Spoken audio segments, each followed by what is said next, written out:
শেখ আহমদুল্লাহকে ৪৮ ঘন্টার আলটিমেটাম দেওয়ার পর এবার সাইবার ট্রাইব্যুনালে গেলেন তাহিরি হুজুর।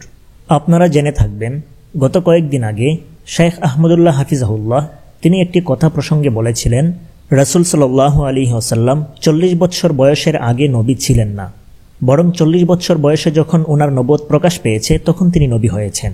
তার এই বক্তব্যের বিপরীতে মুফতি গিয়াসউদ্দিন তাহিরি হুজুর তিনি একটি ওয়াজের মঞ্চে শেখ আহমদুল্লাহকে ৪৮ ঘন্টার আলটিমেটাম দিয়েছেন যেন তিনি তার বক্তব্য থেকে ফিরে আসেন এবং জাতির কাছে ক্ষমা চান।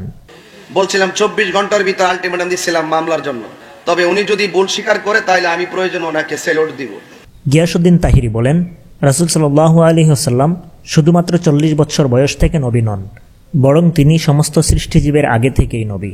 রূহ জগতে যখন সবার আগে তাকে সৃষ্টি করা হয় তখন থেকেই তিনি নবী।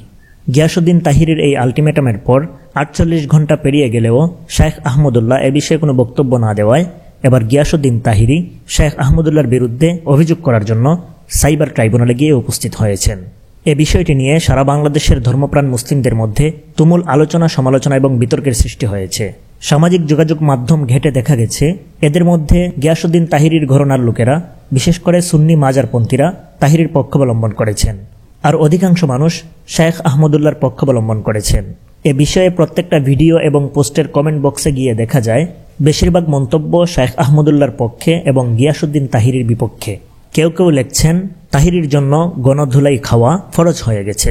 এছাড়াও অনেকেই তাহিরিকে ভণ্ড, মাজার পূজারী, সিন্নিখুর বলে বিভিন্ন গালাগালি করছেন। এমনকি একটি কমেন্টে দেখা গেছে গিয়াসউদ্দিন তাহিরি কোনো একবার প্রবাসীদেরকে নিয়ে বাজে মন্তব্য করার কারণে কোনো এক প্রবাসী গিয়াসউদ্দিন তাহিরির ছবির মধ্যে জুতার বাড়ি দিচ্ছেন। কমেন্ট বক্স ঘুরে ঘুরে গিয়াসউদ্দিন তাহিরির বিরুদ্ধে এমন অসংখ্য বিদ্রুপাত্মক কমেন্ট পাওয়া যায়। অপরদিকে দেখা যায় শেখ আহমদুল্লাহর পক্ষে অধিকাংশ মন্তব্য। কেউ কেউ শেখ আহমদুল্লাহর হাস্যোজ্জ্বল ছবি দিয়ে সেখানে লিখেছেন, প্রিয় শেখ, আপনার সকল বিপদে আমরা আপনার পাশে আছি ইনশাআল্লাহ।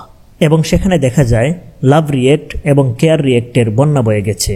প্রিয় বন্ধুরা, গিয়াসউদ্দিন তাহিরির এই অতিমাত্রায় বাড়াবাড়ি আপনারা কোন দৃষ্টিতে দেখছেন? তিনি এই বিষয়টি নিয়ে সাইবার ট্রাইব্যুনাল পর্যন্ত চলে গেছেন। বিষয়টা নিয়ে আপনার মন্তব্য কি? অবশ্যই কমেন্ট বক্সে জানিয়ে যাবেন।